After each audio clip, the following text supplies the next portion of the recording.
बहुत सारे हैं। तो सुनने वाले कौन है? राइबोसोम। आएगा समझ में? तो पॉली राइबोसोम, पॉली मतलब मेनली, राइबो मतलब राइबोसोम। तो बहुत सारे राइबोसोम जब एक सिंगल एमआरएनए से अटैच होते हैं तो उसी को बोलते हैं पॉलीराइबोसोम या पॉलीसोम, या इसी का तीसरा नाम भी अर्गोसोम भी है। हाँ, अर्गोसोम किसको बोलते हैं? अभी नोट करो, बताता हूँ इसको। तो पॉलीसोम को एक बार और देखते हैं, ठीक है? पॉलीसोम देखो, पॉलीसोम को एक बार और देखते हैं। देखो, ये हमारा एक एमआरएनए हो गया, एक ही एमआरएनए है ना, कई सारे थोड़ी बनाया हो। इसमें बहुत सारे राइबोसोम, यही लार्ज सब यूनिट, स्मॉल सब यूनिट, ये है राइबोसोम, ये है राइबोसोम। तो ये क्या है? राइबोसोम्स है। तो बहुत सारे राइबोसोम्स हो गए, ribosome plus mRNA. MRNA bracket में लिखना सिंगल, यही मिस करते हैं। इसी को बोलते हैं पॉलीसोम, पॉलीसोम, या इसी को बोल सकते हो पॉलीराइबोसोम, राइबोसोम, या एक थर्ड नाम भी होता है इसका, अर्गोसोम, अर्गोसोम। और दो सब यूनिट को, टू सब यूनिट को मर्ज कौन करता है? Two subunit merge by two subunits of ribosome merge by magnesium. ठीक, अब ये देखो ना, अगर इसके पास मेम्ब्रेन होती तो दो यूनिट बना पाता? नहीं। तो जिनको टूटना होता है ना, वो कभी भी मेम्ब्रेन नहीं बनाते। जैसे सेंट्रियोल को भी टूटना है तो वो मेम्ब्रेन नहीं बनाएगा। या जैसे जिसको भी टूटना होगा तो कोई बाउंड्री बनाएगा नहीं। जैसे मान लो कि अब मान लो कि तुम किसी दूसरे के घर के जमीन पे बाउंड्री बना रहे हो, तो तुमसे बड़ा वाला तो कोई है नहीं। अरे भाई पता है कि तुम्हें टूट जाएगा, तो बाउंड्री बनाने की कोई जरूरत नहीं है। इसलिए राइबोसोम बाउंड्री नहीं बनाता। दो सब यूनिट को जो मर्ज करता है उसका नाम क्या है? मैग्नीशियम। एम से मर्ज और एम से मैग्नीशियम, बहुत इंपॉर्टेंट है मैग्नीशियम। मैग्नीशियम तो क्लोरोफिल सिंथेसिस के लिए भी बहुत चाहिए। तो ये है, इसी को पॉलीसोम या पॉलीराइबोसोम बोलते हैं। और फंक्शन तुम जानते हो कि राइबोसोम क्या बनाएगा? प्रोटीन बनाएगा। समझ में आने बात? चले आगे, चलिए ठीक है, आगे चलते हैं। अब नेक्स्ट पढ़ते हैं हम लोग क्रोमोसोम के बारे में। बहुत इंपॉर्टेंट चीज है और तुमको बहुत हेल्प भी मिलेगी इससे, क्रोमोसोम को। ठीक, क्रोमोसोम। और ये बहुत लोग नहीं समझ पाते हैं, इसलिए उनको सेल साइकिल और सेल डिवीजन आता भी नहीं है। पहली बात तो हम लोग ये देखते हैं कि क्रोमोसोम होता क्या है। पहली बात तो ये देखते हैं कि क्रोमोसोम क्या होता है, फिर हम उसको देखेंगे कितने तरह का होगा, फिर एक लॉजिक भी बताऊंगा तुमको उससे रिलेटेड। और लॉजिक तगड़ा लॉजिक है। ठीक, देखो क्रोमोसोम, क्रोमोसोम क्या होता है कि क्रोमैटिन क्या करता है? क्रोमैटिन देखो, during cell division, cell division condense, condense करेगा एंड फॉर्म क्रोमोसोम, क्रोमोसोम। इसका मतलब chromosome only form, chromosome only form during cell division. याद रखना, सेल डिवीजन। क्रोमोसोम केवल सेल डिवीजन के टाइम बनेगा। देखो ये है हमारा क्रोमोसोम, ऐसा होता है, ये है हमारा क्रोमोसोम। यहां बच्चों याद रखना किसको बोलते हैं? सेंट्रोमियर। ये और इसको बोलते हैं सिस्टर क्रोमैटिड्स, क्रोमैटिड्स। इसकी दो आर्म्स हो गई, पी आर्म और क्यू आर्म। याद रखना, P arms and Q arms. ये है हमारा क्रोमोसोम। क्रोमोसोम के जो बीच में होता है वो होता है centromere. On the basis of position of chromosome, position of centromere, chromosome are following type, chromosome are following type. अभी के टाइम देख लेते हैं, बहुत इंपॉर्टेंट है। Metacentric, metacentric, submetacentric, metacentric, acrocentric, और क्या होगा? Telocentric, telocentric. देखो अगर मैं इसको एक लाइन को क्रोमोसोम मानूं ना, अगर मिडिल में हो, एम से क्या होगा? मिडिल में, तो सेंट्रोमियर कहाँ हो?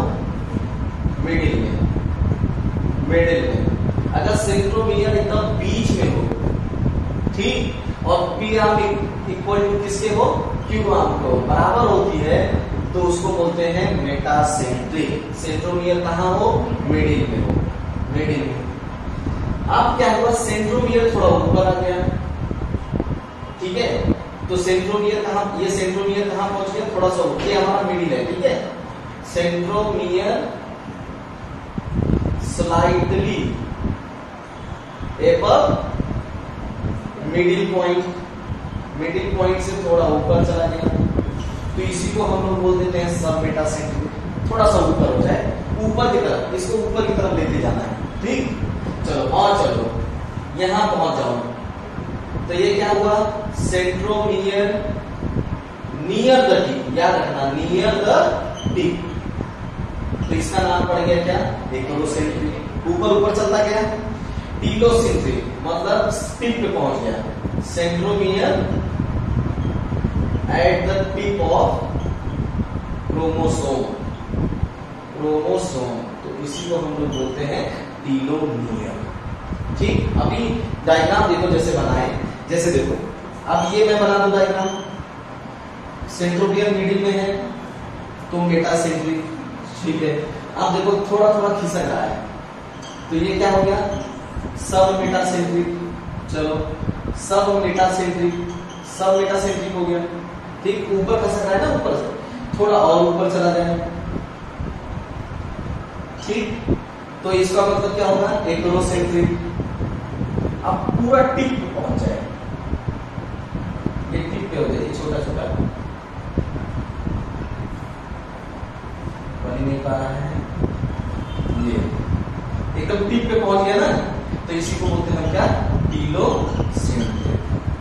देखो ना खिसकता जा रहा है, देखो ये हमारा मिडिल है, देखो ये हमारा मिडिल है, बहुत बढ़िया चीज है, ये हमारा मिडिल है, मिडिल से थोड़ा ऊपर, फिर ऊपर, फिर ऊपर, देखो ऊपर चढ़ता जा रहा है, ठीक। इसको थोड़ा सा और नीचे ले लेते हैं यहाँ से, ठीक। तो एक छोटा होता जाएगा और दूसरा बड़ा हो जाता है, तो पी आर्म्स क्या हो जाएगी? रिड्यूस होती जाएगी और क्यू आर्म्स बढ़ती जाएगी। देखो यहाँ मिडिल का हमने लाइन बनाया, तो देखा ऊपर, जब मिडिल से थोड़ा ऊपर जाएगा तो सब मेटासेंट्रिक, थोड़ा और ऊपर जाएगा तो एक्रोसेंट्रिक, और जब टिप पे पहुंच जाएगा तो टीलोसेंट्रिक। तो जब नियर द टिप है, नियर द टिप है, इसका मतलब वो किसकी बात कर रहा है? एक्रोसेंट्रिक। जब slightly above the middle point तो सब मेटासेंट्रिक, मिडिल पे कहे तो मेटासेंट्रिक, और टेल पे कहे तो टीलोसेंट्रिक। तो ये चार शेप है क्रोमोसोम के। जब क्या होगा? मिडिल, सब मेटासेंट्रिक, एक्रोसेंट्रिक, और हमारा कहां पहुंच गया? टेल पर पहुंच गया, टीलोसेंट्रिक, ठीक है। ये चार शेप है क्रोमोसोम के on the basis of position of centromere. तो सेंट्रोमियर का जब पोजीशन होगा तो ये चार में क्रोमोसोम डिवाइड हो जाएगा। क्रोमोसोम के पास एक सेंट्रोमियर होता है और दो क्रोमैटिड्स होती है। इसके अंदर एक डीएनए पाया जाता है। क्या होता है? Single DNA. याद रखना कि एक क्रोमोसोम के पास एक डीएनए होता है। पूछा जाए कि एक क्रोमोसोम के पास कितने डीएनए होते हैं, तो एक डीएनए होता है, ठीक। ऐसे ही फैला रहता है। आएगा समझ में? अब इसको लिखो तो फिर मैं शेप बताता हूँ तुम्हें। इधर देखो, देखो जैसे मैं एक लाइन बना लूंगा, देखो यहाँ सेंट्रोमियर लगा दिया, तो देखो एक सेंट्रोमियर यहाँ आ गया, देखो ऊपर चला जा रहा है ना, एक सेंट्रोमियर यहाँ आ गया और दूसरा वाला एकदम टिप पे पहुंच गया, समझ गए? तो ये क्या है? मेटासेंट्रिक, सब मेटासेंट्रिक, एक्रोसेंट्रिक और ये क्या है? टीलोसेंट्रिक। ऐसे होता है, समझ गए? देखो जो क्रोमोसोम का ये वाला पोर्शन होता है, ये वाला, इसको बोलते हैं प्राइमरी कॉन्स्ट्रिक्शन। क्या बोलते हैं? Primary constriction. कॉन्स्ट्रिक्शन का मतलब होता है दबाव, दबाव। और ये हमारा क्या है? सेंट्रोमियर। तो पूछा जाए कि सेंट्रोमियर क्रोमोसोम में कहां पाया जाता है? जहां पे प्राइमरी कॉन्स्ट्रिक्शन होता है, ठीक। अगर इसमें एक कॉन्स्ट्रिक्शन और हो जाए, ये देखो एक कॉन्स्ट्रिक्शन और हो जाए, ये एक कॉन्स्ट्रिक्शन, एक दबाव और आ गया, इसी को बोलते हैं secondary constriction, secondary constriction and form a lobular structure globular structure which is non stainable, जिसको हम स्टेन नहीं कर सकते, नॉन स्टेनेबल। अब इसी क्रोमोसोम को बोलते हैं सैटेलाइट क्रोमोसोम, इसी को बोलते हैं सैटेलाइट क्रोमोसोम। तो एक क्रोमोसोम सैटेलाइट क्रोमोसोम में तब कन्वर्ट हो जाएगा जब उसमें क्या हो जाएगी, सेकेंडरी कॉन्स्ट्रिक्शन। प्राइमरी कॉन्स्ट्रिक्शन केवल अकेला है तो कोई दिक्कत नहीं है, लेकिन अगर उसमें सेकेंडरी कॉन्स्ट्रिक्शन हो गया और एक जैसे ग्लोबुलर स्ट्रक्चर बन गए, इसी को बोलते हैं सैटेलाइट क्रोमोसोम। और इसको तुम स्टेन नहीं कर सकते क्योंकि बहुत कॉन्स्ट्रिक्टेड रीजन है ना। तो जब सेकेंडरी कॉन्स्ट्रिक्शन हो जाए तो वही क्रोमोसोम किसमें कन्वर्ट हो जाएगा, सैटेलाइट क्रोमोसोम। समझ गए, ऐसा कोई स्ट्रक्चर बन जाए तो ये सैटेलाइट क्रोमोसोम, ये मार्कर की तरह यूज होते हैं। अब देखो एक लॉजिक है, बहुत इंपॉर्टेंट लॉजिक है, फेमस लॉजिक है। शेप ऑफ क्रोमोसोम, क्रोमोसोम को आपको शेप बताना है कि किस शेप का होगा। तो एक लॉजिक है हमारा जिसका नाम है मस्त बिजली, ये लॉजिक मस्त बिजली। तो आप देखो लिखें मेटासेंट्रिक, क्या होगा, मेटासेंट्रिक। तो आपसे पूछा जाए कि मेटासेंट्रिक क्रोमोसोम कैसा दिखेगा, तो कैसा दिखेगा, बी से, नीचे देखो बी से, ठीक। मेटासेंट्रिक क्रोमोसोम कैसे दिखेगा, बी से। चलो ए से एक्रोसेंट्रिक क्या होगा, कैसा दिखेगा, जे से, बहुत बढ़िया। आपको कहा जाए एस से सब मेटासेंट्रिक, थोड़ा सा लॉजिक बनाने के लिए इधर उधर हुआ है, तो कैसा से दिखेगा, एल से। और टी से क्या होगा, टीलोसेंट्रिक, और किस से का होगा, आई से। बात समझ में आई। मस्त बिजली बहुत पूछा जाता है नीट में, और मस्त बिजली आपको बता देगा कि किस तरह का शेप होगा क्रोमोसोम का। जैसे मेटासेंट्रिक का कैसा होगा, बी से, सब मेटासेंट्रिक का कैसा होगा, एल से, एक्रोसेंट्रिक का कैसा होगा, जे से, टीलोसेंट्रिक का कैसा शेप होगा, आई से। समझ गए, तो ये लॉजिक आपको बता देगा, अदरवाइज तुम भूल जाओगे कि कौन सा शेप कैसा होगा। समझ गए, तो इस लॉजिक का नाम है मस्त बिजली, मतलब एक पड़ोसन थी जो मस्त बिजली थी, तो बिजली जैसे लगती थी, ठीक। तो मस्त बिजली इसका लॉजिक है, एम से मेटासेंट्रिक, बी से, ए से एक्रोसेंट्रिक, जे से, सब मेटासेंट्रिक, एल से, टीलोसेंट्रिक, आई से। ये मस्त बिजली जो कि आपको बताएगा शेप ऑफ क्रोमोसोम, ये उसका लॉजिक है, ठीक। तो ऐसा शेप है, जब हम सेंट्रोमियर से पकड़ेंगे ऐसे ऐसे लटका देंगे ना, तो ऐसे ही बन जाएगा। यहां से पकड़ो और लटका दो ऐसे, तो वी शेप का नहीं बन जाएगा, बीच में है वी शेप से। यहां से पकड़ोगे लटकाओगे तो जे शेप बन जाएगा, ये ऐसे लटक जाएगी, ये ऐसे लटक जाएगा। और ये जब करोगे तो ये छोटा सा हमारा बच्चा, ये लंबा सा तो ऐसा होगा, छोटा वैसा मुड़ जाएगा, एल शेप हो जाएगा। और ये कैसा बनेगा, सीधे का सीधा रहेगा तो आई शेप होगा, ठीक है। जैसे मान लीजिए ये मान लो हमारा कोई क्रोमोसोम है, ऐसे देखो कोई क्रोमोसोम है हमारा, ये क्रोमोसोम है, ये बीच में हमारा सेंट्रोमियर है। ऐसे पकड़ो, चलो बीच में से कैसा बना, वी शेप नहीं बन गया, वी शेप बन गया है, वी शेप। थोड़ा ऊपर से पकड़ोगे तो देखो एक ऐसा बनेगा, जिसको हम क्या बोलते हैं, सब मेटासेंट्रिक। सब मेटासेंट्रिक होता है ना एल से, जैसे देखो आप पकड़ो तो एक ऐसा बचेगा, एक ऐसा लंबा वाला। इसको उल्टा करो तो एल शेप नहीं हो गया। फिर थोड़ा सा और ऊपर जाओगे तो ये थोड़ा लचक जाएगा, इधर से मुड़ जाएगा, तो कैसा हो जाएगा, जे से। देखो बीच से हमने पकड़ा, बीच से हमने पकड़ा तो हमें मिला क्या, बी से। थोड़ा सा तुम क्या करो, इसको ऊपर से पकड़ो,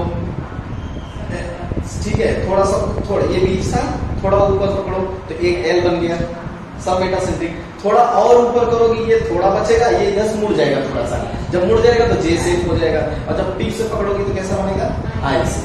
तो ये हो गया टीलोसेंट्रिक, समझ गए कि नहीं। तो इस तरह से, तो जहां से आप पकड़ते हो और लटका दो, जो शेप बनेगा वही फर्क होगा। तो मेटासेंट्रिक का बी शेप, एक्रोसेंट्रिक का जे शेप, सब मेटासेंट्रिक का एल शेप, और टीलोसेंट्रिक का आई शेप। एक और होता है स्ट्रक्चर, मैं बता दूं, यहाँ होता है टिप में, जिसको बोलते हैं टीलोमियर।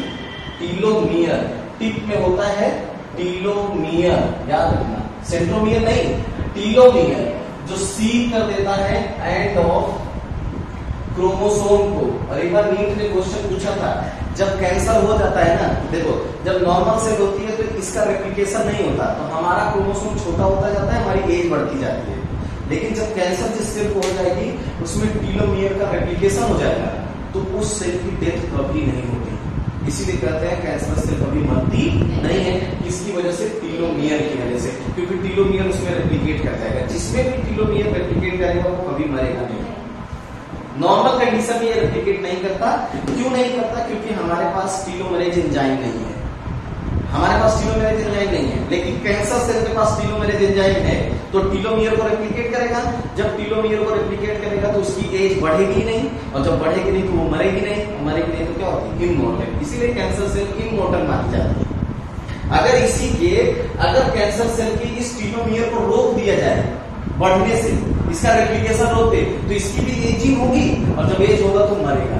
तो काम कर रहे हैं साइंटिस्ट। जिस दिन वो हो गया तो पता चल जाएगा कि नीट में क्वेश्चन पूछा था कि जिसमें टीलोमियर रेप्लिकेट करेगा वो सेल कभी मरेगी नहीं, और जिसमें रेप्लिकेट नहीं करेगी वो सेल मरेगी। तो कैंसर सेल में टीलोमियर रेप्लिकेट करता है, इसलिए वो कभी मरते नहीं। ठीक है, नोट कर लो।